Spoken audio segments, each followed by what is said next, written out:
প্রিয় নবীজি যতদিন বেঁচে ছিলেন এই কোরআনের চেতনায় সাহাবীদেরকে এমনভাবে তৈরি করেছেন, আরবের গোত্রগুলো স্ক্যাটার্ড ছিল, বিক্ষিপ্ত বিচ্ছিন্ন ছিল। কবিলে কবিলে দম্ব জুদা থা, কাসে কো হুবল থা, কাসে কো সফা থা। ফার্সিতে বলা হয়েছে যে বিভিন্ন গোত্রে গোত্রে বিভক্ত, কেউ লাতের পূজা করে, কেউ মানাতের পূজা করে, কেউ উজ্জার পূজা করে, এক একটা গ্রুপ এক একটা কিছুর পূজা করে, কারো কথা কেউ শুনে না।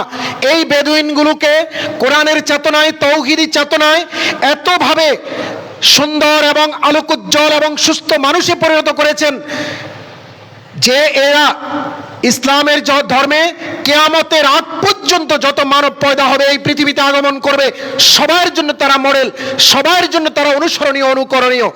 এবং এই যুগকে সাহাবীদের এই কালকে, তাবিদের এই কালকে শ্রেষ্ঠ যুগ, শ্রেষ্ঠ কাল হিসেবে অভিহিত করা হয়েছে শুধুমাত্র এই কোরআনের কারণে, প্রিয় নবীজির সুন্নাহকে নির্দ্বিধায় বিনা প্রশ্নে মানার কারণে।